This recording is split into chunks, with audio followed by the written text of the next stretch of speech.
News Talk 98.9, the roar of Memphis. Tool Talk Radio with Joe and Allan. Welcome to Tool Talk Radio, coming to you from the Brown Refrigeration Studios. I'm Joe Thorderson with Thor's Hammer, Carpentry and Wood Turning. I'm Allan Gilbreth, darkhookmedia.com. And I'm Maximilian, and I guess I'll see how I'll be celebrating Ask a Stupid Question Day. I feel like I celebrate that every day of the year, Allan. All day, every day. Ask a Stupid Question Day. Is that international? Is that National. This sounds perfect for our show. This sounds like exactly the kind of callers and texters we're looking for today. This is a great opportunity. Why don't we do that? Ask a stupid question. I'll probably ask several as the show unfolds. So that's a good one, Max.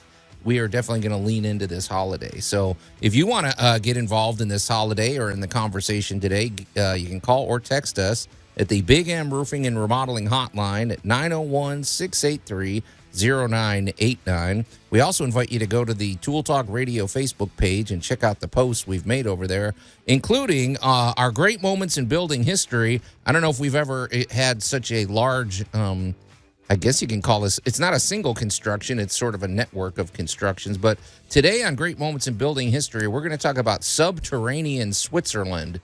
It's interesting when you look at the history, the history of that country, how they've survived generations being surrounded basically by countries that hate them. Yeah, by everybody. By everybody. And how to use the natural landscape to your advantage and everything. It's a pretty interesting conversation. I'm looking forward to this. This is going to be good. Today in science, okay, let me make sure I pronounce it right. Desalination. Yes. Desalination technology, which basically is taking the salt out of water, and as that technology improves, it could really improve the life of countries around the world. Let's face it, we've got countries, and I was thinking of Saudi Arabia. I was doing a little research on this, and they said Saudi Arabia doesn't have one river in that entire country. Nope. Imagine that. It's like, nope. Gosh, it's like, so, but, if you can take some salt water and convert it into fresh water, that's a game changer for a lot of nations. So we're going to talk about that and the challenges and the opportunities with that. Max, you've got one of your deep cuts, a thorough conversation. You'll see why I called it thorough in a minute. It's not spelled thorough, and Allan's already rolling his week. So Allan's already rolling his eyes. But in Allan's week in review, hats off, man. This was got to be the ugliest sink I've ever seen. I don't even know what it was. It looks more like a trough or something. You got to destroy something really hideous. Oh, my gosh. And I hope you get to replace it with something more. I did. There's a beautiful $3,000 vanity sitting in its place now. Okay, so that sounds good. One more. I'm not going to over tease. However, I do want to round table something with you guys. My wife and I are very tempted. We've got this. I think I've mentioned this before, but we had a piano.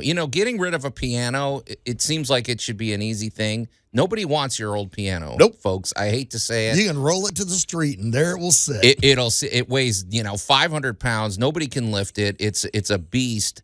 But the thing that for me is I cringe because there's a lot of craftsmanship that goes into a musical instrument. I don't like to just throw something away like that. But we reached a point with our piano a few years ago where we just couldn't. We said we have to get rid of it, so we took it apart. Mm-hmm. We saved all the cool parts, all the interesting parts, and we said at some point we're going to use them. Maybe I'll make something out of it. Maybe I'll make a table out of the outside, but the inside is really cool. You know how there's the strings. Ours was a player piano, right. Mm-hmm. and we saved that. And we said, wouldn't it be cool to hang that up on the wall as just a statement piece of art? Well, this thing weighs probably 100 pounds. So it does. We're going to talk about the advisability of whether this is a good idea, and if we decide to go through with it, let's roundtable some ideas about studs. You better get your stud buddy and stud finder for that job, but studs. Make sure you don't hit a water anyway. So we're gonna talk about those things too. So but gosh, I don't know where we should. I don't know where to start. Max, are you prepared for your conversation? Because it sounded like it was more philosophical. Is that right? I would say it's philosophical, and yes, I am prepared. If you don't mind me. All right, well, let's go for it. A deep cut with Maximilian. All right. Just had to get the fruit ninja out of the way. Yeah. Well, So- you kept the volume down, I think. At least it seems like it to me. So. Yeah, I remember people complaining about the sword slashing. Right. But anyways, the reason I bring up a Thoreau, yes, Alan, thank you, is because recently I have been reading through Henry David Thoreau's Walden. And what's interesting about Walden is the fact that Thoreau actually built his own cabin in the woods by a place called Walden Pond in Massachusetts. Wait, Max, before you go any further, you have to read that. You have to just say the famous quote because it is.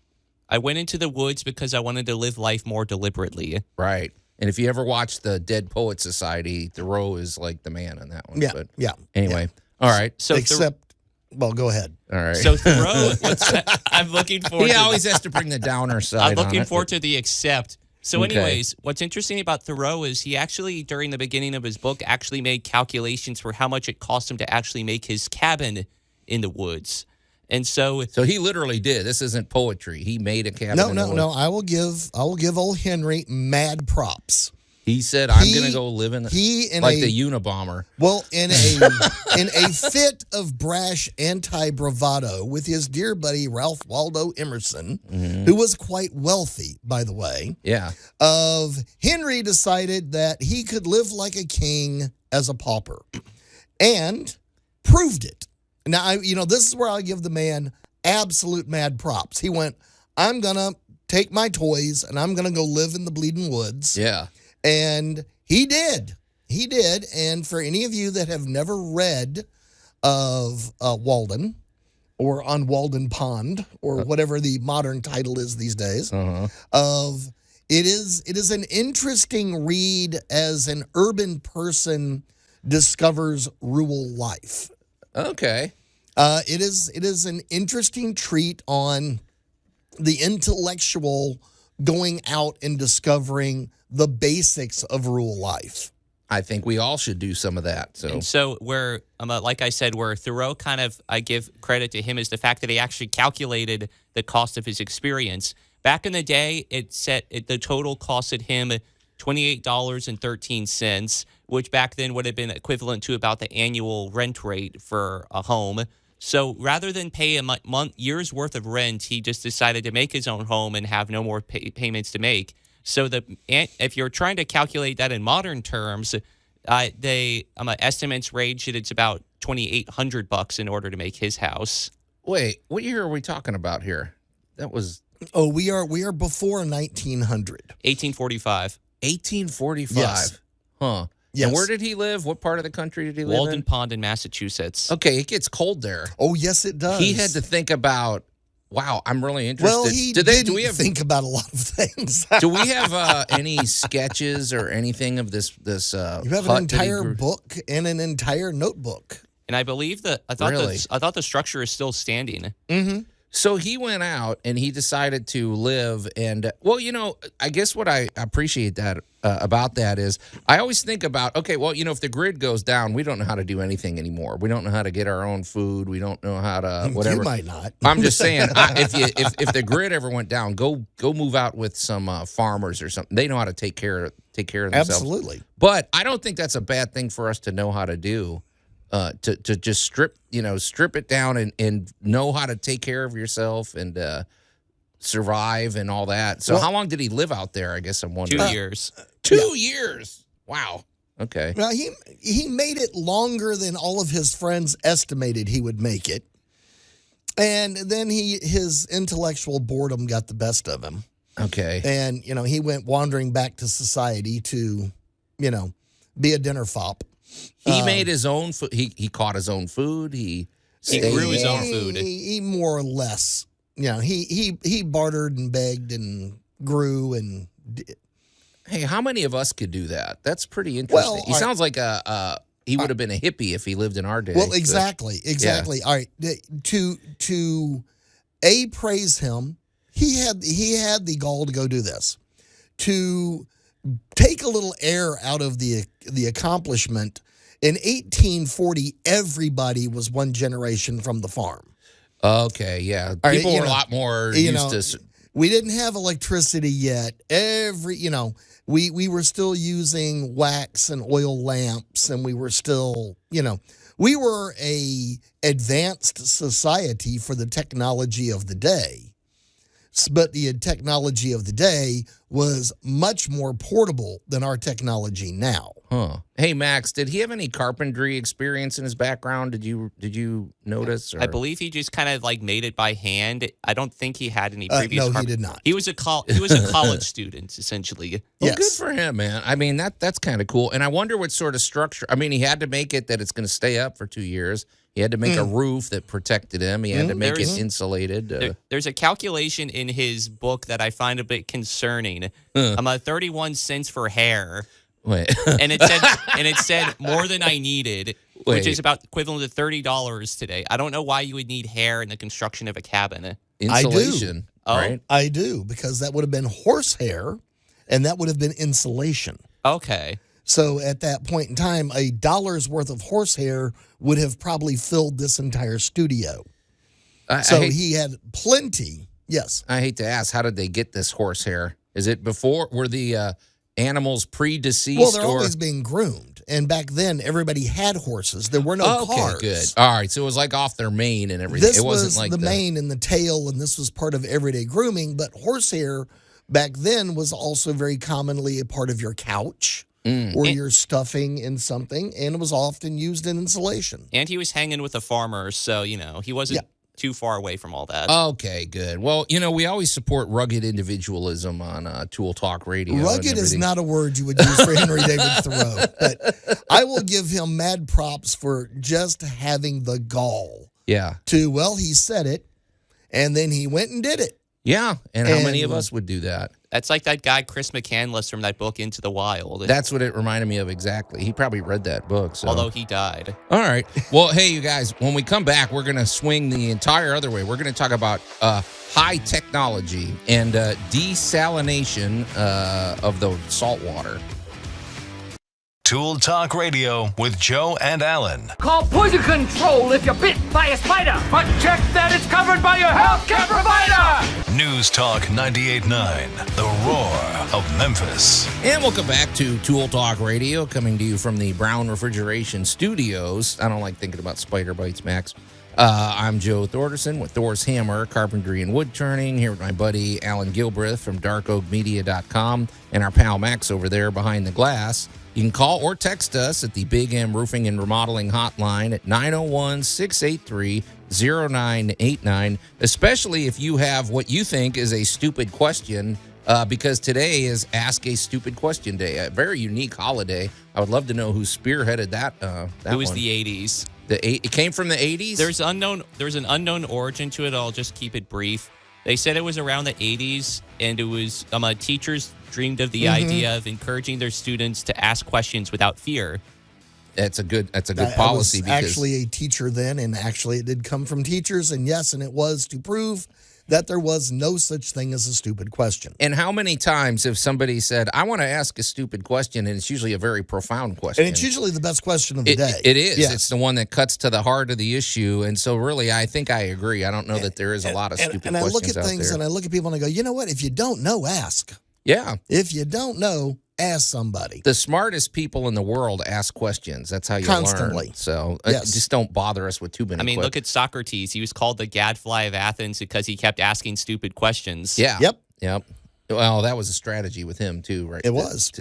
But anyway, if you have any questions or comments or maybe whatever, Don't worry about being stupid. Just weigh in on the conversation, and remember, you can always send pictures too at the Big M Roofing and Remodeling Hotline 901-683-0989.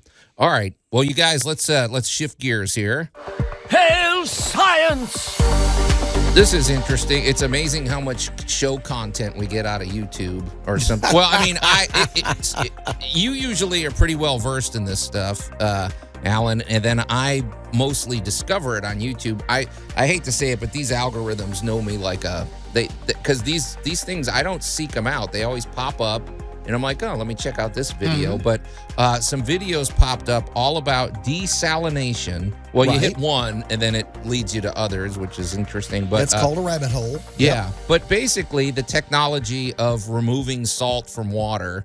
and what opportunities that presents these days, and really how game changing. There's a lot of countries in the continent of Africa and places like that they're, what do you call that? A water starved nation. I mean, there's places that getting water is a real challenge.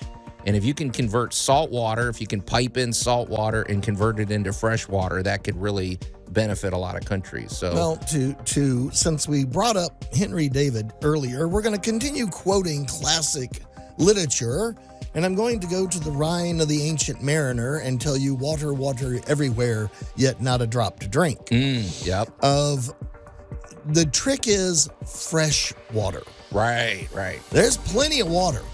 70 some odd % of this planet is water.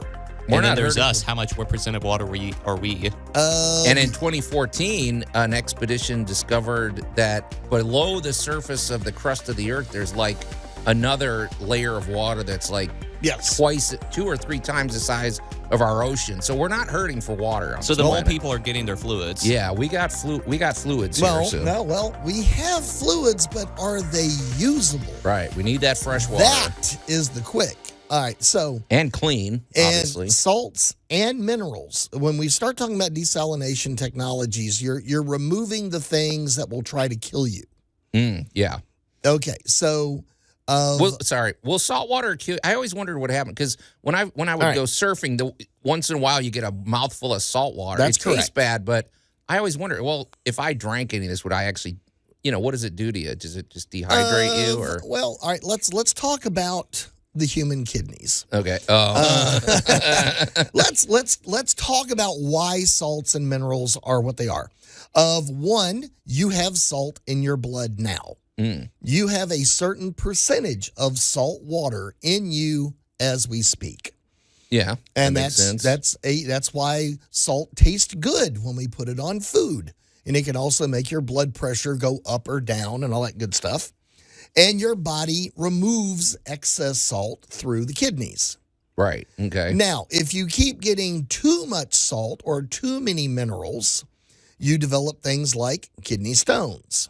Oh, that's where the kidney stones are coming from. If you've got an imbalance in there and you're not removing enough material through the kidney, you can build up stones. So you're saying if you like putting a lot of salt on your food, you could get kidney stones from that? Well, or calcium or any variety of other minerals. Okay. Salt generally affects blood pressure, but it's not just salt. It's also all the other stuff with it. Salt, minerals. It's all the other things that can be mixed into your food or what we're eating. And if you do not have fresh water, you will basically poison and dehydrate yourself with anything other than isotonic salt, aka the same level of salt in your body now or less versus too much salt. Your body can only remove so much salt. And crops don't like salt water. They want to be watered with fresh water. Yeah. So we are basically a freshwater creature. Okay. But if you go to a hospital and you get a drip of, sometimes I'll have 2 bags hanging there, and one of them will say saline. You have a bag of saline. But the bag of saline hanging there is the exact same level of saline that you already have in your blood. Right. Okay. So that is kind of what we're up against. We can only handle so much salt and mineral. So how do we convert some of this? We got all this access to salt water. How do we convert it? Let me give you nature's desalination. Okay. It's called evaporation and rain. There we go. Yep. So the sun shines over all this water. The water evaporates up, becomes clouds, falls as fresh water. And most of us terrestrial critters like fresh water. There you go. So that's how nature does it. Now, how man does it, that's where it gets interesting because we need, let's pick an area like, Nevada or Utah, where you don't get a lot of water. You're on the bad side of a mountain. Mm-hmm. But like the Salt Lake in Utah, they get water. They have a lake. But that lake is so salty, you can float on it. Right, like the Dead Sea. Like the Dead Sea. You don't want to drink this. You really don't want to drink this. But there is water there. So how would you get the salts and minerals out of it? Well, you can go with a solar still, in which you do just like the sun does. You build a plastic, kind of a plexiglass or plastic see-through thing so you can heat the water, leave the minerals in the tray, have the water evaporate up, land on something where it can condense, and now you have fresher water. Well, in my research, the evaporation technique, which still requires power, I mean, you still have to use the sun fossil or fuels. something. You Right. have to, It's the I mean, sun even or with something. solar power, because you have to have pumps, and they said that requires 2 gallons of water to produce 2 gallons of salt water to produce 1 gallon of fresh water. Yes. However, then you're left over with this brine. Put a pin in that, Max. We're going to be talking about the brine because the leftovers are the things we got to deal with, The salt isn't and going how anywhere. to dispose of it. Right. And, because okay. Now, there's a variety of other processes. Many of them are, well, you can have distillation, which is basically running a still. Which Allan knows nothing about. I don't you don't know anything about how to do it. anything about distillation or anything like that at all. But you also have a variety of other processes. Wait, you don't just take it for granted that we know what a still. Isn't that like you run it through a filter, basically? No. No? A still Okay. is where you take something and you will run it through a tub and a condenser.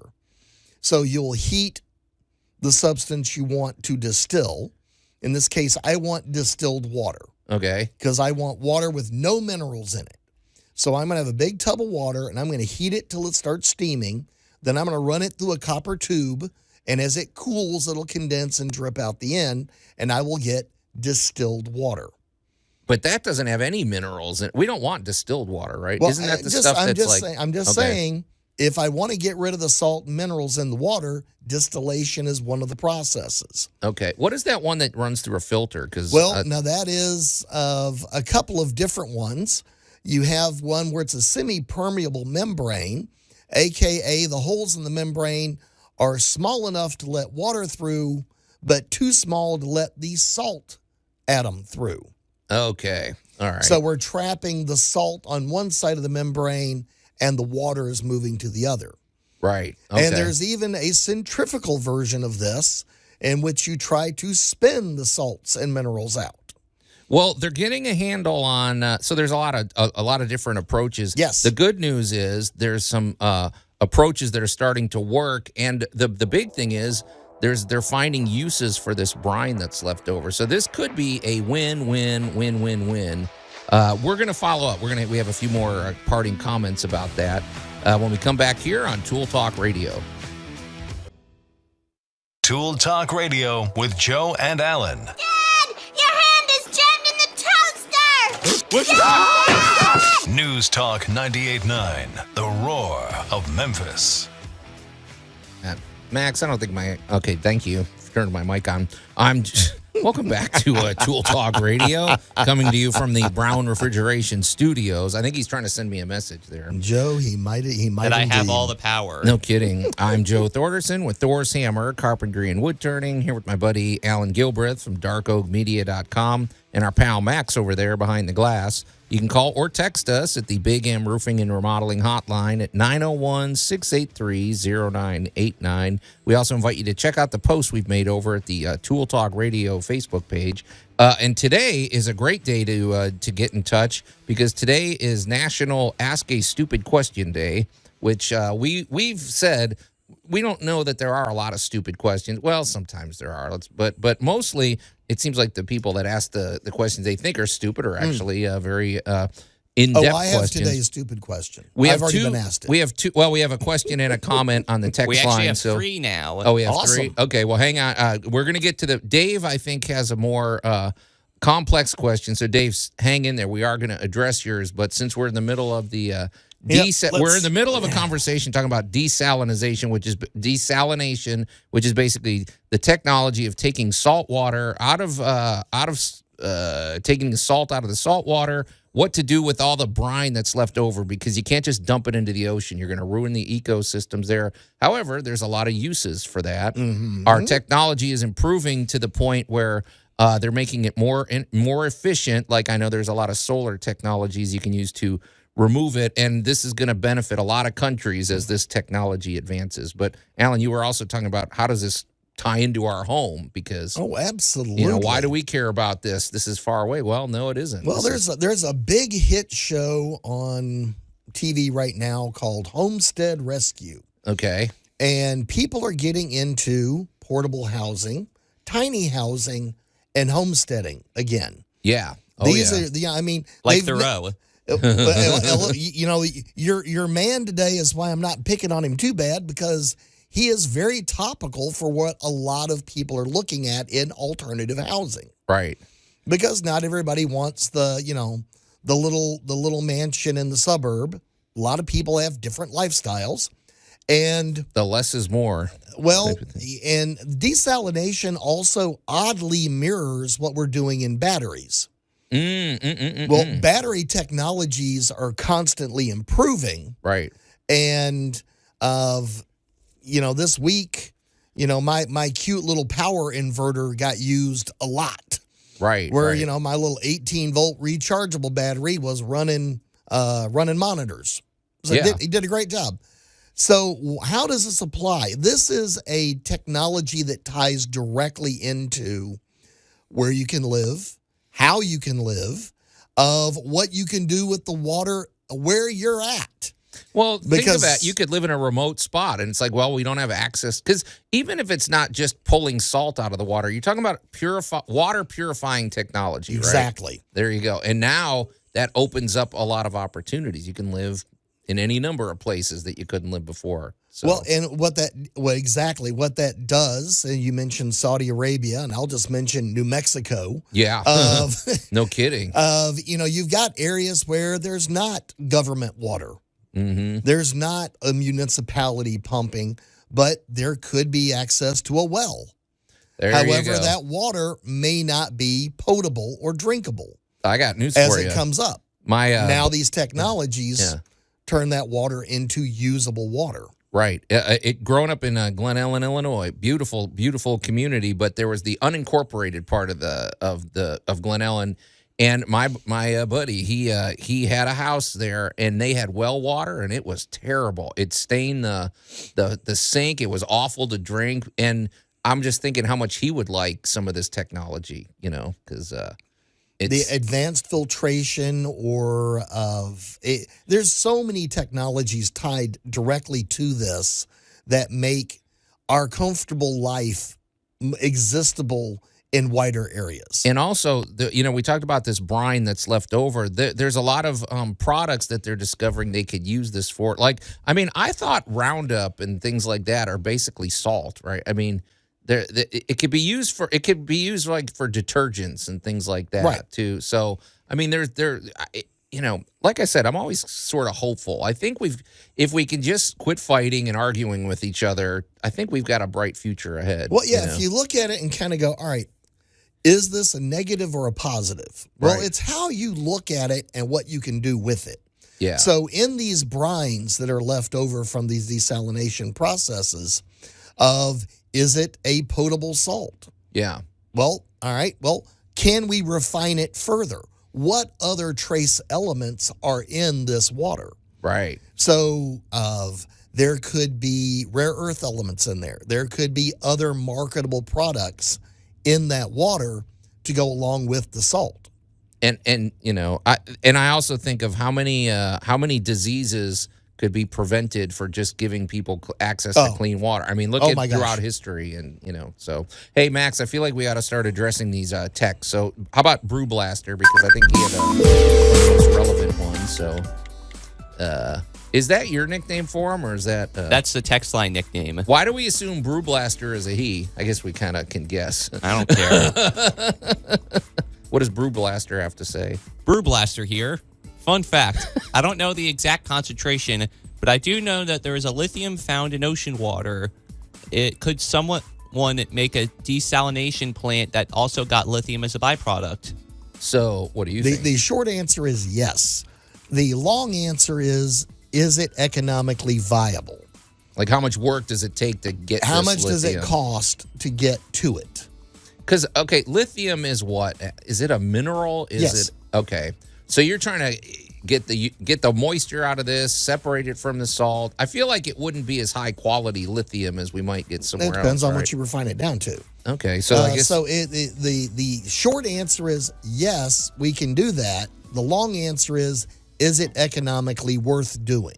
Okay, gotcha. So you get both answers. All right, Brew Blaster, good question. See, that Awesome was not question. that was not a Awesome stupid question. Put a pin in Dave's because Dave's we're going to address after the break. Okay, but then we have two more here. All right. So Alex has a semi-related question. All right. I've heard of a survival technique that involves two bowls, one big, one small, plastic wrap, a rubber band, and a weight in the center plus the sunlight. Yep. Is that actually desalinating the salt water? Yes. Wait, what? Yes. What is this? Is this like if you go camping or something? Exactly. This is a solar powered how to collect distilled water. So yes, You're heating up the bowl. Moisture gathers at the top of the saran wrap or whatever. Right. The idea is that the simplest way to desalinate anything or to make water safe. Yeah. So let's say we're in the Louisiana swamps and we're surrounded by fresh water, but let's face it, there's an alligator laying in it. Yeah. I don't want to drink after the alligator. Right. So what I want to do is I want to remove all of the organics from the water so I could set up a solar still using saran wrap and bowls, and you could get fresh drinking water. And I picture in a little tube that runs out of it, maybe somehow, and it Hey, if you lets got a the straw, water. if you got a straw, you got a straw. Okay. So yes, yeah, and it's just all a matter of how you execute it. All so right. that answer is yes, and that is a solar still. Another non-stupid question. All right, thanks, Alex. That's a good one. What This else time, we got? Derek from Munford said, I have a stupid question. Awesome. Talk to me. Why is new lumber less dense than the lumber used in older construction? Ooh, that is a very good question. And I think I even know that one. I'm going to look at Joe this Derek, time. no, but you're the scientist. I mean, because it's okay. Let's just lay our cards on the table. You and I have worked on homes, perfect. You know, maybe you got to remove a wall from a home that was built in like 1920. You're like, you marvel at like, wow, this 2x4 weighs a ton. Yep. This lumber is definitely thicker, and I'm convinced that the lumber was denser back in the day. It was. Well, why is that? Because today you pick up a 2x4 at your big box store, you can practically lift it with your finger. That's correct. So why is that though? And That's that is a good because question. of A, the type of tree, and B, tree farms.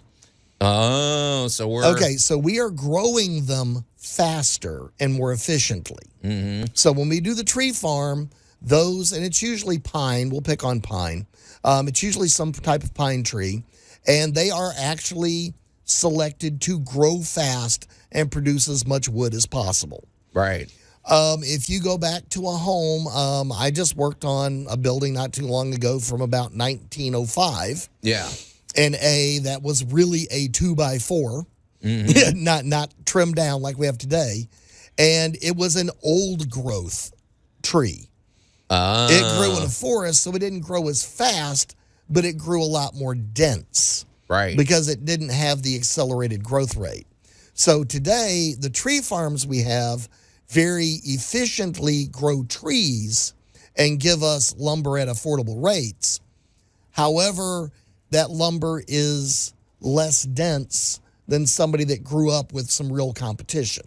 And before we poo-poo the idea and go, well, man, all the houses today are going to be flimsy and everything. Well, I don't know. No, they're lighter. They're going to be more flexible, right? Well, it's still good lumber, but he is exactly correct. Yeah. That's kind of makes me think of the logic of the idea of, well, let's look at the idea of lighter doesn't necessarily mean worse. Like, look at carbon fiber on planes versus like steel in like sheet metal that was used on planes. Carbon fiber is actually very durable. Right. So, I mean, it's not the worst thing in the world. I still think you got to use it judiciously. Pick the best boards for the on job. one job, I've got an ongoing job, and just to add to that, we recovered a lot of lumber from the bygone days, and it's been painted and nicked and all that kind of stuff. And you know what?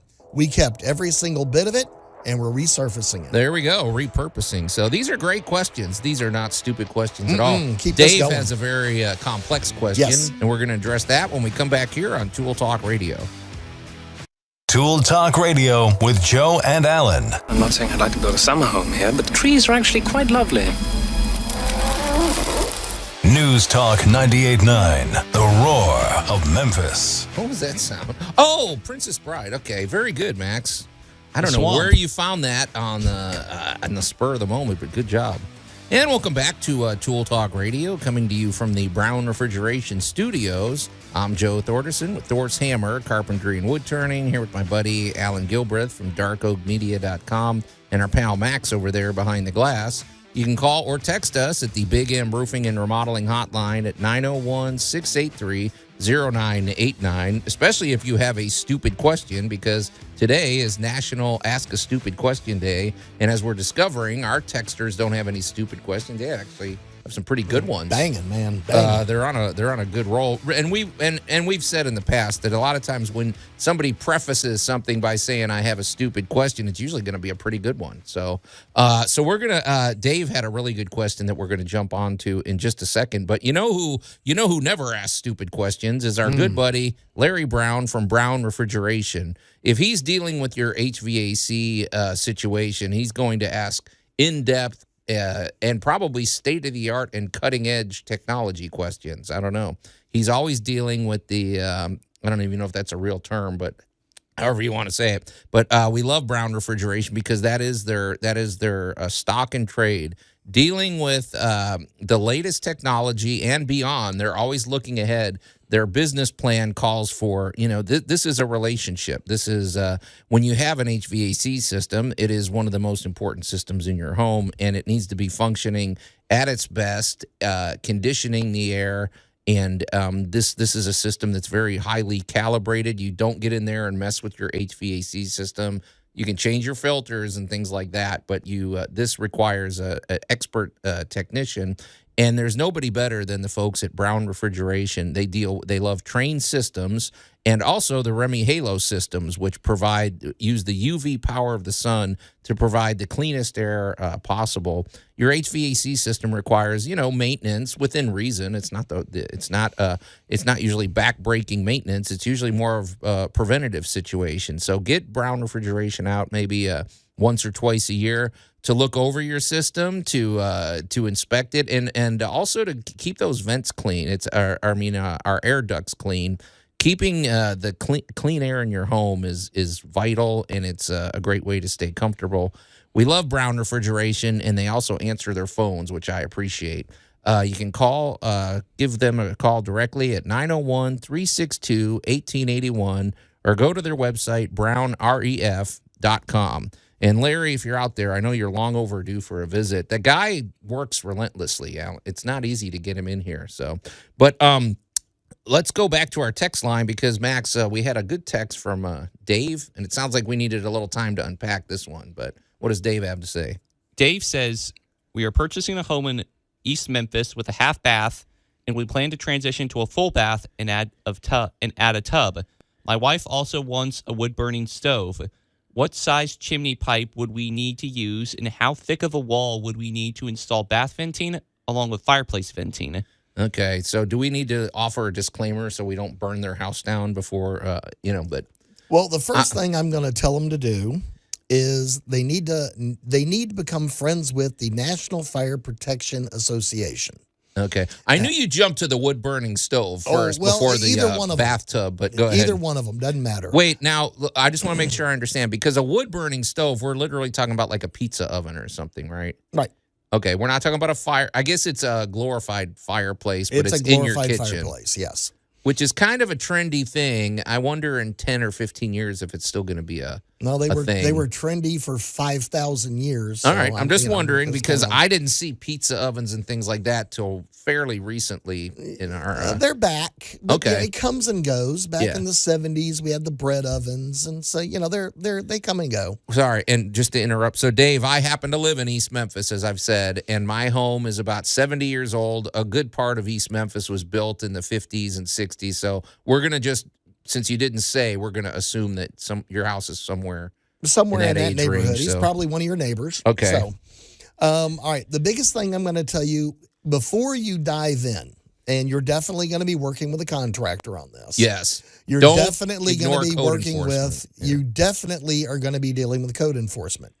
But to get the proper perspective you need to go to the website of the National Fire Protection Association, and that is nfpa.org. And they have all of your standard life safety codes. So if you want to know what you're getting into before, before you start getting bids and that kind of thing, then you'll find out that, your NFPA stovepipe, they want you to be 18 inches from the closest form of combustible material. They're not going to let you go through of a ceiling to a wall, aka it's got to go outside, either out through your roof or it's got to go out through the wall. So you can't vent it through your bedroom upstairs and then out to the ceiling. It's not running through three houses. Right. You're not going through 3 stories to get this out of the building. So it has to be positioned in the right spot. Maybe most houses in East Memphis, they're like 1 story, unless it's a Cape Cod. And there are also a number of companies out there that carry chimney kits already pre-made, ready to go with the double insulation, with all the instructions on how to get it done and the parameters. And these all follow the NFPA standards. I do have a question now because so is this chimney? Well, we're talking about a chimney, but are we talking about a actual brick? Or can this just be a metal? So this it's is going to be a metal stovepipe, essentially. Right. Okay. This is going to be a metal stovepipe. And to give you an idea, you can look these up. I think even Walmart carries one for like $700. Okay. So the biggest thing to this is how it's located, aka are you more than 18 inches from anything combustible? How is it installed? And to make sure you have these things properly done. So rather than speaking for code enforcement, who is going to be involved. Oh, yeah. You can go over to the NFPA, look up anything you want, and they will even have diagrams, suggestions of, do you have a slanted roof or do you have a flat roof? Well, that's going to dramatically change the kit style that you use to provide your stovepipe. Does this sound expensive to you? Because I'm just thinking you must really want a wood-burning stove. I'm curious what they're going to cook in there. Dave, if you could let us know, is this pizza? I happen to like wood-burning stoves. I know you do. You're the foodie. I'm just saying, how committed are you to this, all right, getting in the wood-burning stove is going to cost infinitely less than converting a half bath to a bath. Okay, you think so? Okay. Well, I don't know. I didn't know about what you have to build around it and everything like that. Well, you're going to be talking about if he's got a half bath in there now, and of course, and I'm just going off of the job I just did this week of there's going to have to be, a tub surround. There's going to have to be, are you putting in a shower? Are you putting in a shower bed? Are you putting in a tub? There's a lot of questions here. It was a tub, right, Max? I think that's what he said. Correct. Okay, so tub and shower. That all has to be tore out. Where is the real estate coming from? Well, the biggest thing I thought of is, Dave, are you tearing out a closet? Are you eating room up from another room? So, well, what I was thinking about is if it's the half baths that I'm thinking of in East Memphis, it's usually a little, it's probably off the hallway.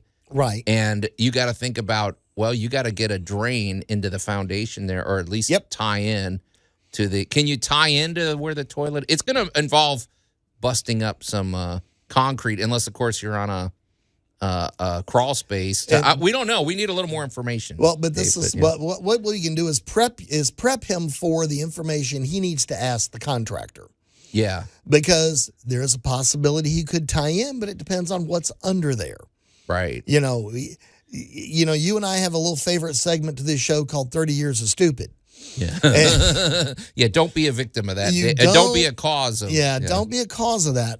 You don't always know what somebody did 30, 50, 70, 80 years ago.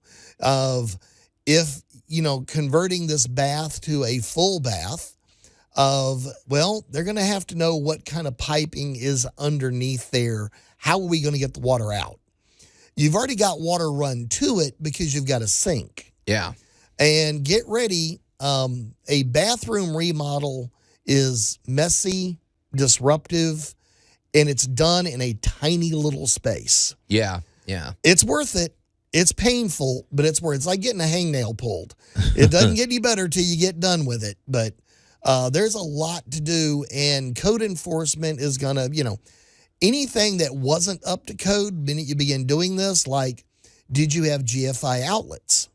Well, they probably don't. Well, you're supposed to have a GFI outlet if you're within 6 feet of water. Okay. Dave, maybe during the break you can send us a little more information, but the short answer is yes, you can do it, but You can do all of be it. prepared for a lot of Yes. infrastructure there. So, all right, well, hour 1 of Tool Talk Radio is in the can, but stay tuned for hour number 2.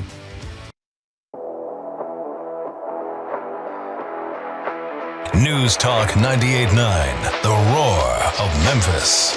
Tool Talk Radio with Joe and Allan.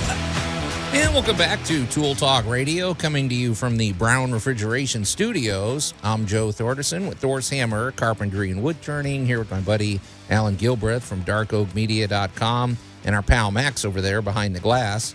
You can call or text us at the Big M Roofing and Remodeling Hotline at 901-683-0989, especially if you have a stupid question, because today is National Ask a Stupid Question Day. We're getting questions, we're getting comments, Man, we're but getting they're all awesome- good ones. They're not awesome stupid questions. And as we've observed, there's really few. There's not often stupid questions. It's just maybe annoying questions. I can give you one. Okay. Phone call this morning. Yeah. A friend of mine goes, "How do you know something's gone bad?" Okay. And I was like, "Well, what is it?" Can you be a little more Yeah, vague? what is it? And they said it's a bag of tuna. Oh God. And I went, "Well, how do I know it was good to start with?" Yeah, a bag of tuna. A bag of that tuna. Sure sounds And I unpleasant. said, "All right, so you got cat food jerky." And I was like, "All right, why do you suspect it is bad?" Mm-hmm. Well, it expired. Yeah. Okay, it's expired. Is the bag swollen? Is there something leaking out of the bag? Does the bag look any different than when you bought it? No, it looks perfectly fine. And I said, "Now, please tell me it didn't expire like 2 years ago." Yeah. Okay. Dead silence on the phone. Okay. Yeah. And I went, no. This has now become like a song. Bye. It's been expired for 2 years. Don't care. Throw it Okay. away. I sort of Let don't it go. carry. A pack of tuna costs like $1.50. So let's. Well, move, so you wanted a stupid Just- question of the day. There I've we already go. had How one. did you let it sit for 2 years? Yeah. I'm not going to ask that because then they might tell me. Yeah, we don't want to know. I don't want to know. All right. Hey, before the break, we had a really good question, and we just want to a couple parting thoughts, because we are talking about safety here, and we're talking. Dave, he had a pretty complex thing. He lives in East Memphis. They want to add a wood burning stove to a home. We don't know how old the home is. We don't know how many stories it is. They also want to convert a half bath into a full bath, and by adding a bathtub. So we're assuming walls are going to be moved, plumbing's going to have to be run underneath. It's draining. It's probably going to be more expensive than you're planning for. But Dave, my advice too is talk to several contractors. Don't just I would get lots of input on this. There's a lot of factors involved. Well, and you can always call city. You can always call the ordinance people. You can call them and ask them questions. But my first advice is, when you have any project like this, is go to nfpa.org, the National Fire Protection Association. These are the people that lay out life safety codes. There you go. So when you're going to make that kind of a change to your home, go look it up, and then you now have at least a guide as to where this is going to wind up. Right. Yeah. Because, like I said, now the minute you're comfortable that you have your mind made up that, hey, we really can do this. Right. It would work. We're going to have this happen. Like I said, you can go to Walmart and any number of other vendors, and they carry through the wall kits Yeah. to make this kind of stuff happen. I want to say one more thing, Dave, because sometimes, how we've talked in the past about having, I hate to say it, but tunnel vision. Like we're going to stick this pizza oven and we're going to put it right there. Well, keep an open mind. You might find that, what, if you put it over on this other wall, it's going to save you thousands of dollars, Right. because maybe you can tap it. And it's probably the same for the bathtub. So don't fixate on one, and be open to new ideas is what I would say. But get several bids. Several bids, yep. And go look it up. And I promise you on that bathroom, it can be done. But keep in mind, to get the extra space, you got to give up some space. Absolutely. So good questions, Dave. And we'd love to know more. So stay in touch and keep us posted. And we'd love to see some pictures on the project. So, well, speaking of getting interesting pictures, let's shift gears, Max. So, the humanity. In Allan's Week in Review, well, I guess it's my duty to post this picture now. Allan, you sent me a picture. I did. Of something, and I said, "Wow, is that ugly?" It would be a treat to remove this from some. So, what did you do this week? So, oh my gosh, I thought it was going to be a simple job. How many times have we said that? It was one of these. When you're just talking to somebody on the phone, they're like, "Yeah, we got this. We're gonna change out this sink. We'd like to put a new vanity in," and I'm like, "Sure, no problem. I tell you what, I'm going to goof off this week. I'll come up. We'll take care of it."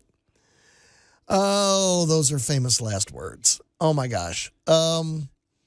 Wow. I have a dear friend that I like to pick on a lot, whose, favorite expression is there's no law against overbuilding. I thought that was your phrase. That's my phrase, but I have a dear friend that lives by it. I do too. Hey, I live by it as well. I always no overbuild. Law against overbuilding. So, all right, I got to preface this with a little history. So, this house, the gentleman that did the work that I was tearing out had a disabled family member. And what he did was he went in, and of course, this is a couple of decades ago, and built a bathroom.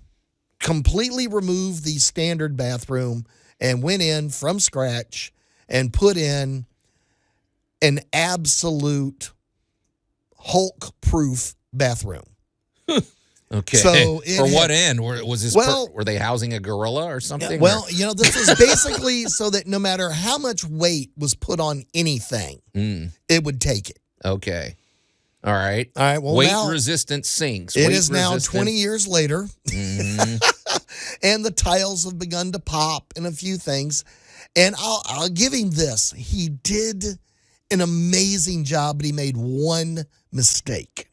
Okay. In the bottom of the sink, instead of having it be one solid piece, he had it as two pieces of 3/4-inch plywood.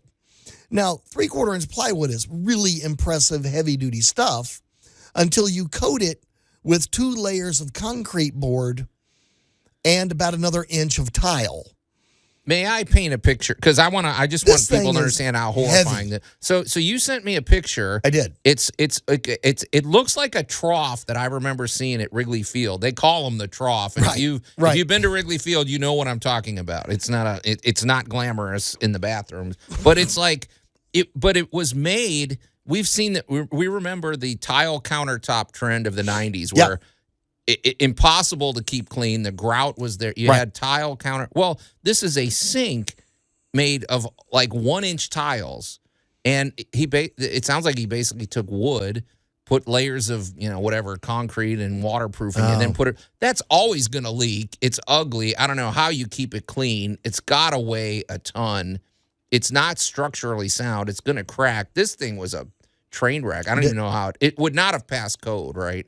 I mean, if he pulled a permit on this, it looked weird. It probably would have. It looked to me like the size of a small bathtub. It was. Oh, no. But you had to go in and get rid of this. Oh, don't get me wrong.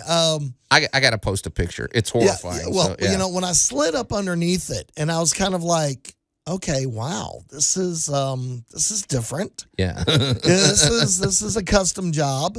And so I started taking out screws and took out screws and took out screws, and then I got tired and took out some more screws, and they're like, oh my gosh. And when I got underneath there, I was kind of shocked to find out that the trim, the outside box of the sink, and keep in mind, this is a 55-inch long sink. Yeah, this thing is huge, absolutely massive. The inside of it was 3 2x4s. What do you mean by that? 3 Like- 2x4s, not one. Oh, they Three. framed it with They three framed side was by side. 3 side-by-side 2x4s. And then to my horror, So if there was an earthquake, they were going to hide under this. oh, thing. you could have hid under this thing for an alien attack. Okay. You'd have been good. All right. And then to my horror, I discovered the legs were 4x4s. Covered in concrete, covered in tile. Which is not the most stylish look And either. but it gets better because they were 3 inches deep into the floor. Mm. And I literally, it took over 4 hours to demo this thing. Cost me a couple of good demo blades on my Sawzall. And wow, all I got to say is this thing it did not give up without a fight. This was the most amazing demo I've ever done on just a sink. Oh, It was gosh. astounding. Yeah, usually a sink, there's a few bolts. There's You know, you even lift if it's it mounted out, to the you wall, you disconnect do a the little plumbing. this, you do a little that, it comes right off. And, 4 hours to get this thing out of there. Oh gosh. It was astounding. So whoever you are that built this, if you're within the sound of my voice, I salute you. Okay. Because this was overbuilding to the nth degree of wow. Now, of course, we discovered later that he had also raised the floor for a ramp. Yeah. So none of the cabinetry that was new was lining up with where the fixtures were in the walls. And that took quite a bit of adjustment. Yeah, pretty weird, man. But we're going to learn a little bit more about what happened with this. But also in our Great Moments in Building History, we're going to talk about subterranean Switzerland. You're listening to Tool Talk Radio. We're going to take a quick break, and we'll be right back.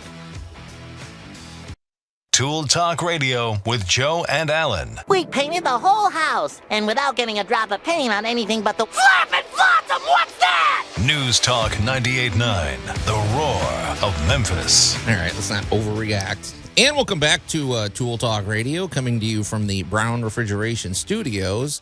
I'm Joe Thorderson with Thor's Hammer, Carpentry and Wood Turning, here with my buddy Allan Gilbreth from darkoakmedia.com and our pal Max over there behind the glass. You can call or text us at the Big M Roofing and Remodeling Hotline at 901-683-0989. And we also invite you, especially now, because during the break, we did make posts on the Tool Talk Radio Facebook page, and you could really just see how hideous and awful this sink was that Allan had to remove on this week. In our Allan's Week in Review, we were discussing it. And, I mean, this person, whoever built this thing, They wanted it to stay up. Mm-hmm. I still think it's probably, I bet you when you took it apart, there was probably places where you saw water had breached or something. This is not a good design. The tiling had begun to fail after all these years. Yeah, so. Don't rely on the tile. I guess I'm just thinking too, this looks like it was built probably in the early 90s or late 80s as my guess. And you know how like we went through a period of, like we said, tile countertops. That became a real trend. But then we went through these, what do we call them, bowl sink trend, where you take a really interesting bowl, you put it on maybe a piece of antique furniture, and you create a sink in usually like a hallway bathroom or something. They look cool, but they always leak. They're hard to use.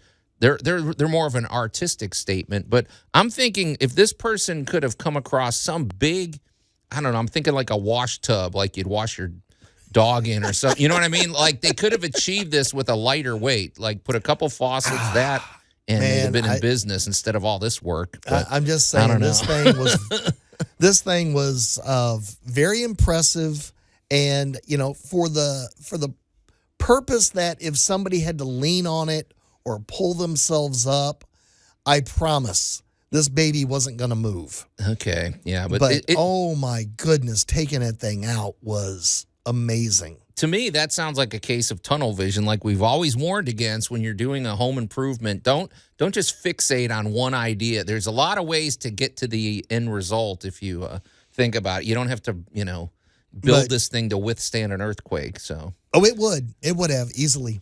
But okay, well, anyway, speaking of withstanding trying circumstances, let's shift gears, Max. And now, great moments in building history. I guess that's kind of a segue. So today on Great Moments in Building History, we're going to talk about, it's not one structure, it is really a network of structures and other generations of construction. And we're talking about subterranean Switzerland. You know, I don't know about you, but when I grew up, I always loved watching that movie, The Great Escape. I think did you watch that, Allan? Everybody Steve saw that McQueen, movie, the whole thing. And I guess the thing I always ask myself is like, okay, Switzerland is just right here. Why are they a neutral country? Why didn't they help us fight, and whatever? But and we're not really interested in the politics in this situation. But the thing is, Switzerland historically is a country that's been surrounded really for centuries by enemies that are constantly fighting with everybody. Yeah. And what do you do to protect your nation against that? You hire yourself out to the Vatican. There you go. Well, but also, okay, well, the immediate thing you think of when you learn about this topic is the dwarves from Lord of the Rings. I mean, one of the reasons they were such a military force is because they had a fortified really civilization under those mountains and everything. And so Switzerland has a similar thing. They have all the Alps. They're in the heart of the Alps. So just getting an invading army up the mountains is a challenge. And then Switzerland built subterranean tunnels in there, and they're really one of the most advanced tunnel systems in the world. And nobody messes with Switzerland, because they didn't trust Hitler. They knew Hitler at some point was going to turn on them, but even he didn't challenge him because these tunnels were so advanced, and they're still there to protect their citizens. So it's quite an engineering feat, though, But my comment on this is going to be on a trip I took many years ago to Wisconsin. The cheeseheads. And we're up there, and being from South Texas and then living in Memphis, winter is something that happens here. I mean, real winter, what do we get? 2 weeks a year, if we're maybe lucky. 3. We get winter, it melts, then we complain about we whine about it, right. And it's wet and all that. But we don't get serious winter. You're from Chicago. Oh, yeah. Chicago gets serious winter. Switzerland is like on the top of a mountain. Right. It's where Frankenstein is set. Yeah, it could be May and they're skiing, right? Yeah, let's just say they're not in the they're not on the Riviera. No.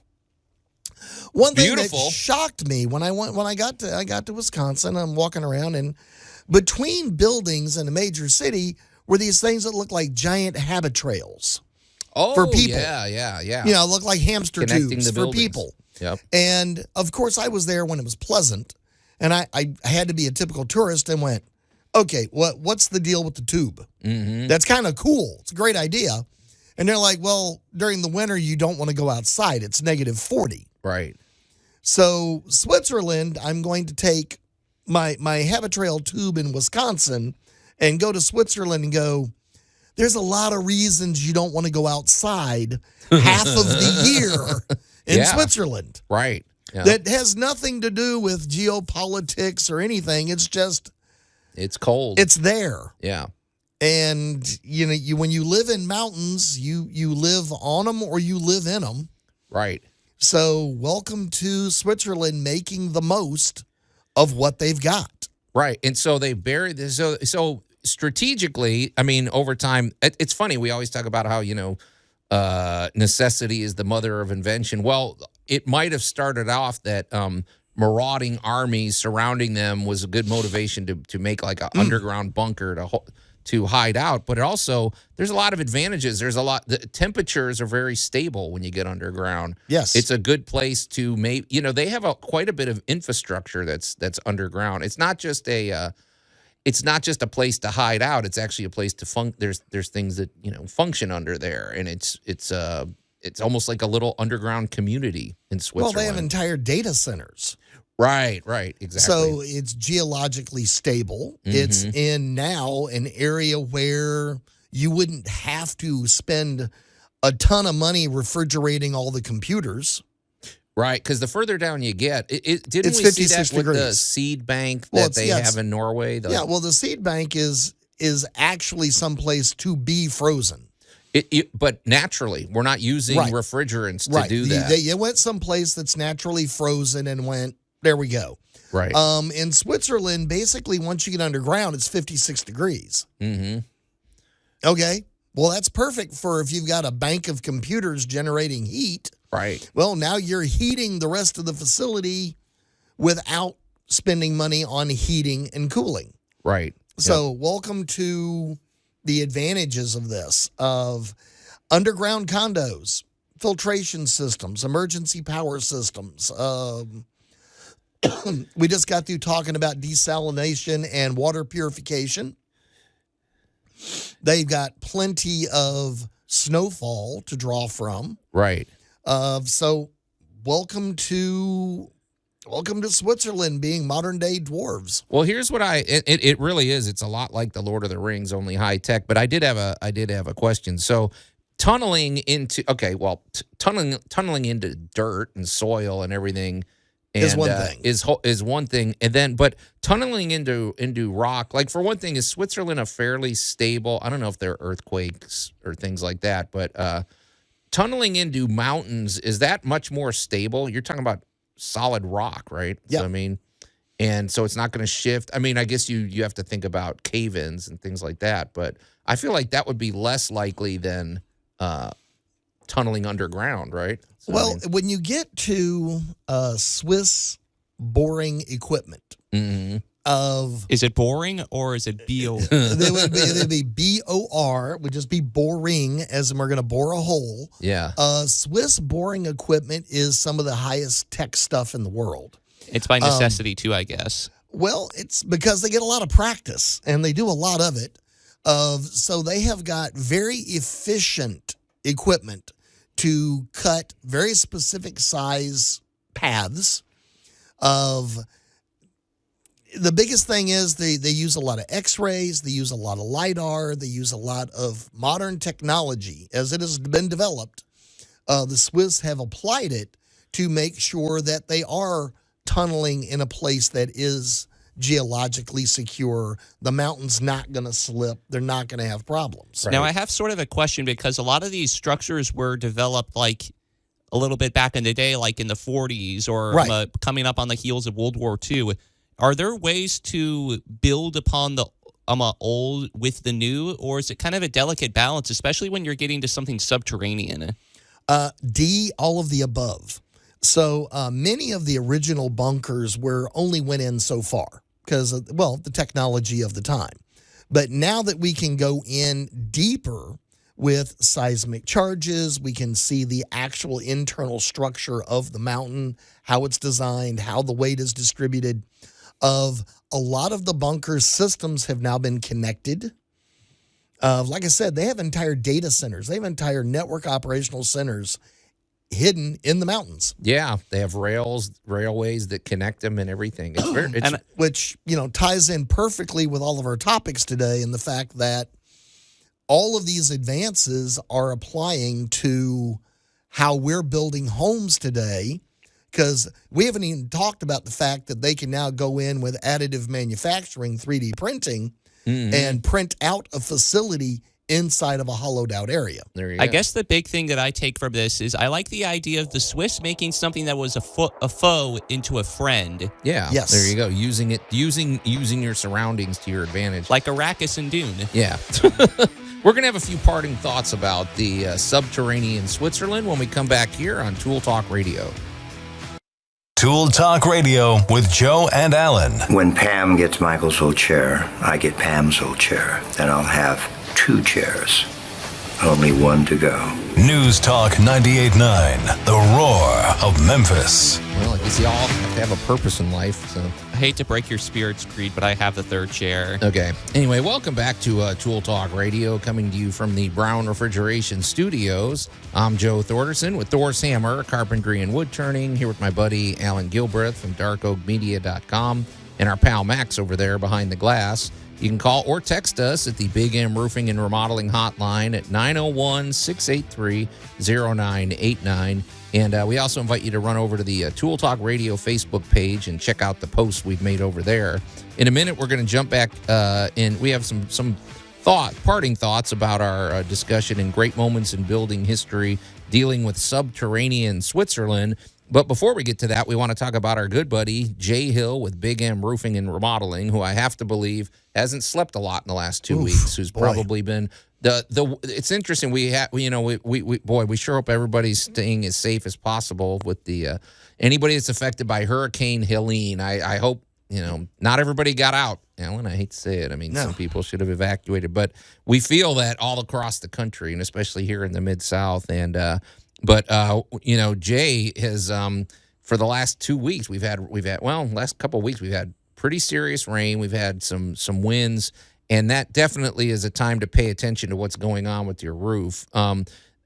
Jay, for one thing, is a former insurance agent, which is why he has such great expertise. If there's any damage to the outside of your home, not just your roof, Jay should be the first person you call, because he uses that expertise and helps you determine whether you have a homeowner's insurance claim. And if you do, that's an important.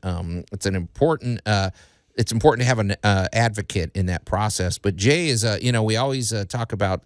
He's all about the exterior protection of your home, from roofing to gutters to siding to windows. We always lean heavily into his roofing expertise because Jay is a GAF Master Elite installer. They're always 5 stars with the Better Business Bureau. They are one of the highest rated roofing companies in the Mid-South. Just check out their reviews. They're very proud of their reviews. And that's because Jay also brings a real energy and an optimism to every project that he's a part of. So, but this time especially, after we've had these rains, you want to look around, look up at your ceiling for one thing. Mm-hmm. Is there a brown spot that suddenly appeared? But, missing shingles. You might say, well, that one shingle blew up. Okay, well, big deal. No, that may actually be a big deal, right? I mean, that could be the sign of deeper problems and everything. So, and we have to protect our roof. It's one of the most important features of our home. Without a roof, we have nothing. So, that is what keeps your structure sound. Yeah, and so, Jay, I'm sure you're out there busy, but he always encourages you to call him directly as well. So if you have questions, it's nice. You talk to Jay directly at 901-484-5645. And we also invite you to go to his website, bigmroofingandremodeling.com. I have a stupid question for you, Jay, if you're out there. Yeah. How do you make roofing for a subterranean structure? Okay. All right. Actually, it's done. I actually know that one. Okay, well, that's kind of scary. So we were talking before the break about the subterranean Switzerland, which is a good point, because if you look at Switzerland on a map, somebody made a really good point about we in the United States we have a lot of just natural benefits from a strategic point of view that protect our country. We're surrounded by 2 giant oceans on either side, and we have friendly nations more or less on semi-friendly. Well, they're friendly. Max always likes to tease the Canadians, but we have the Canadians above us, the Mexican country below us, and so we have a lot of strategy that naturally protects our country. Well, Switzerland is the exact opposite. They're surrounded by throughout centuries that have been enemies, and so they've learned that you have to tunnel in and protect yourself, but you can also use that natural landscape to your advantage. And there's a reason the country of Switzerland still exists, and it wasn't absorbed by one of its neighboring countries. But it's not just that, Allan. I mean, they don't. It's not like there's wartime all the time. There's actual benefits to having a good subterranean infrastructure. I mean, you pointed some stuff out during the break. They've got it. It's one of these things. If you got it, you might as well use it. Right. They have transit systems. Everybody, there's a wide variety of bunkers that are for security. Some are for national security. Others are for storing materials. Others are for data centers or any possible use you can think of for a really good, solid, well-controlled system. It's stable. It's easy to protect because there's only so many entrances. I was thinking of I remember a couple years ago when we talked about the Denver airport. They have an entire subterranean tunnel system, and it's simply because it's easier to move all the baggage from one airplane to a terminal underground when you got 2 feet of snow up there above. Exactly. So it's the same idea. They have the same kind of weather that they're dealing with. So exactly. So I mean, We love to say at least one of my favorite phrases is admit your lifestyle. In this case, this is admit where you live. Yeah. You know, if you're going to have 4 feet of snow for 3 months, then let's work around it. Right. And, you know, my mad props goes to anybody that lives any place cold like that. And that's U.S., that's Chicago, that's any, you know. My big experiences were Chicago and Wisconsin. And, you know, noting that people paid attention. Yeah. You know, you got to live with this stuff. This is what you do in your neighborhood.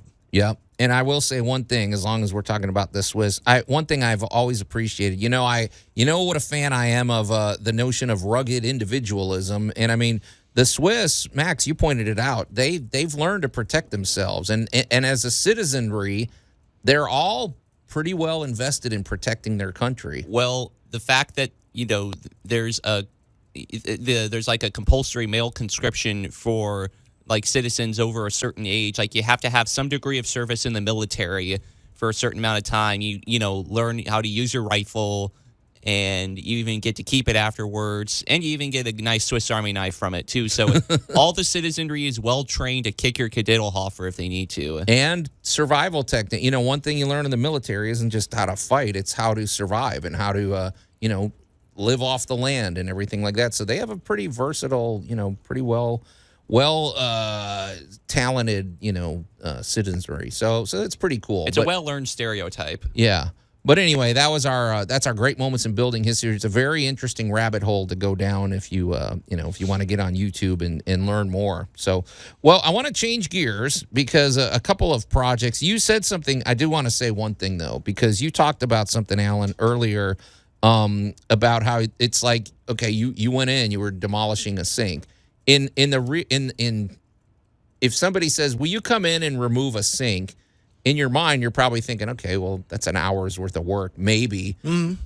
Cut off the plumbing, disconnect it, and move along. Well, you said this turned into hours because this was the sink. You know, this was a behemoth or this whatever. This thing was embedded like a tooth. Yes. Well, I want to say something about garbage disposals because one of my customers. Now, I'll do plumbing as a favor for people. I know how to do some of it. I'm not a licensed plumber. I'm sorry, but there's some things, you know, I can change a faucet. I can do the basics. There's some light duty stuff, right? Well, changing a garbage disposal, as you know, as long as you're not gutting everything, is not that big of a deal. And so she had a garbage disposal, and as a favor, because this is one of my long-established customers, I said, okay, just don't tell anybody because I don't want the word getting out. Well, she bought the $600 deluxe silent garbage disposal, which looks kind of like I don't even know what it looks like a keg of beer or something with the tubes on it. It's fatter than a normal garbage disposal, which is highly relevant to this discussion. Very, very well insulated, yes. Well, and might not fit. There you go, Yeah. Allan. So basically what happened was I had to rewire it too. So that this garbage disposal didn't come with a plug. So I had to take the plug from the old one, remove it. I've changed garbage disposals before. In theory, changing a garbage disposal for me is about an hour's worth of work. You disconnect everything in the best case scenario. Well, I was moving along right on schedule. I was at about 1 hour. I got everything out. I was getting ready to screw in the garbage disposal, and lo and behold, it doesn't fit because it's, we talked. So this is an ultra silent garbage disposal. They add insulation around the side.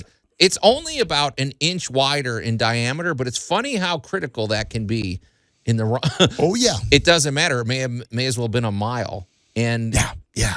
The pipes that she had in there, the drain pipes, were fixed. It wasn't one of these where you could just kind of loosen it and shove it over. This was going to involve dismantling, and she also had a drain that drained an ice maker and a dishwasher and the garbage disposal. So what should have been a 1 hour job is now coming into a multi-day project. Yes. And I would just say, if you're really gung-ho about getting one of these quieter or garbage disposals, you better double check underneath. Measure like 5 times, because it's funny. And plumbing's one of those things. It's the same reason I don't work on cars, because it's the same thing. You think you have a 1 hour project, and that one bolt that won't come out turns it into an 8-hour, whatever. Oh, yeah, So- and it is amazing what will hang you up on these things. Yeah. Oh, yeah. Yeah, exactly. But it was just you made me think of that. But yeah, be careful when you volunteer to help somebody. Did you with get the something. cap out of the drain? I did. Oh yeah, you should mention that. There's a cap that if you don't remove it, it won't drain. yeah. And I was wondering about that, and there's a reason, folks. It's because not everybody has a dishwasher, and so. But yeah, there's a lot of things that go into it. It looks easy, and you probably watch YouTube videos that show you how easy it is. But you better get all the parameters in place before you. Do that. So, well, I have another so-called easy project that I want to roundtable with you when we come back, Alan, and it's all about hanging 100-pound guts of my piano on the wall. You're listening to Tool Talk Radio. We're going to take a quick break, and we'll be right back. News Talk 98.9, the roar of Memphis. Tool Talk Radio with Joe and Allan. Brought to you by Basement Dweller Air Freshener. Dorito breath, body odor, or stale pizza fumes are no match for Basement Dweller Air Freshener. Just because your life stinks doesn't mean your mother's basement has to. Basement Dweller Air Freshener. It's the least you can do.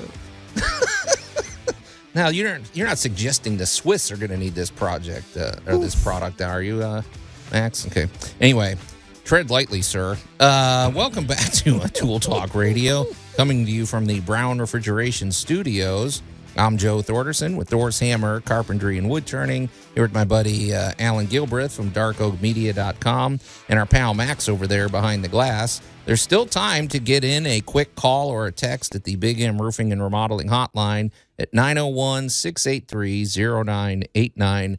Like Bob did, right, Max? We've got another text. My buddy Bob Colley from the Real Deal Racing Report, just want to give him a quick shout out. He was happy the fact that I used the word Kadiddlehofer. Great word. I stole that from Flanders on The Simpsons, Max. But Allan tells me there's deeper roots to He that. stole it from Red Skelton. Okay. What did Red Skelton?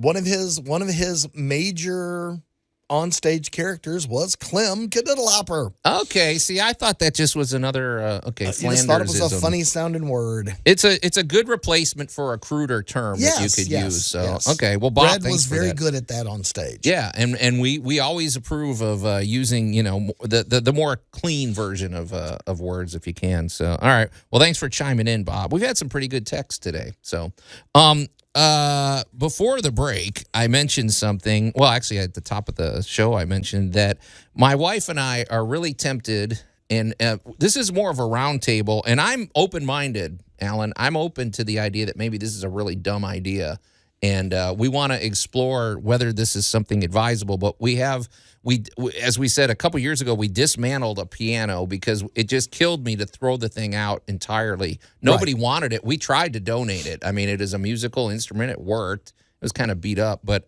nobody wanted it. That's people that have tried to get rid of pianos, I know, have experienced the same thing. They think they're going to sell this thing for $1,000. No, you're not. No, You're it going to costs you pay $1,000 to $500 to get have rid somebody of it. come haul it off. Yeah. Right. They weigh a ton. But when you take it apart, there's a lot of good components. And the one thing that really fascinated us was when we took it apart and you see it really is a piece of art. It's like cast metal. I guess it's steel or something. And with the strings and the curves. And it's really interesting. It was made, I think, it's like the 1918 or something like that. It's a really old piano. And we thought, well, this is such a neat, almost piece of art. We'd like to hang it on the wall. Well, it has to weigh 100 pounds. So the question becomes, how advisable is this? What are the downsides? I could just imagine if this thing fell off the wall, it could either hurt somebody or it's definitely going to destroy the floor. We have a hardwood floor. But what do you think? If you were hired to do this, what would you do, Allan? Because when I was hired to hang a 100-pound glass statue, there we go. on the wall, even trickier. Yeah. Well, and it was really cool art glass, and it's got the decorations and designs. But this stuff is like half an inch thick and 4 feet long. Right. Yeah. So you had 2 people to move it. So what we ended up doing was hiding the support in plain sight. Okay, I like the sound of this. So what we did was we built a retaining box and screwed that into the wall. And that's where we hit our studs. And we have several studs because we got 4 feet of wall to cover. So we hit the studs. We made sure that the frame itself was completely fixed.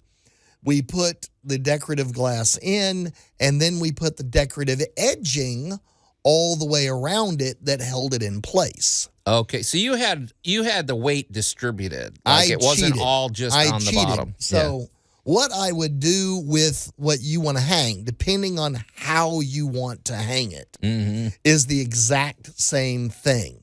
I would shadow box it. Oh, really? Because I want it just on the wall itself, but you're saying well, you're only when you're saying a shadow box, you're saying actually put it inside a box. I would actually shadow box it with like musical notes or something behind it or something cute. Now, if you just want to hang the beast on the wall, you need to measure out where your studs are and where your support points are going to be. Right. Because you can hide those. Yeah. I mean, you can hide those as a part of the unit. You know, you can get the screws in. Just go to any junk-themed restaurant.